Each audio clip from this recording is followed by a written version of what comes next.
Eikiko e ofa'au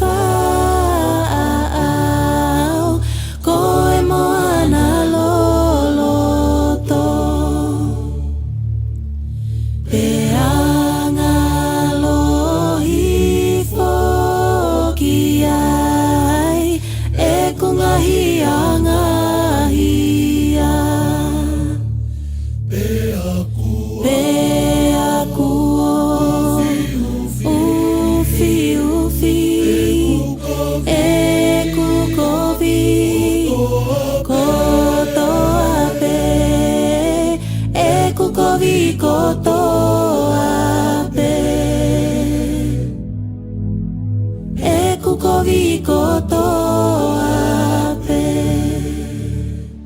Eikiko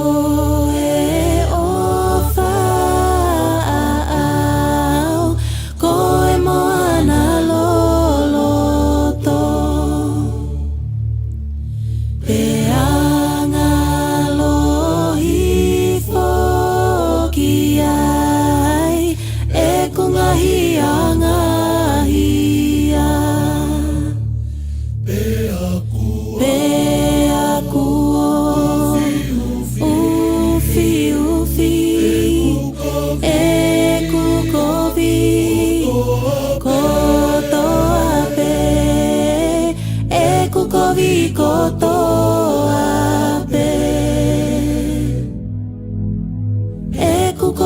Koto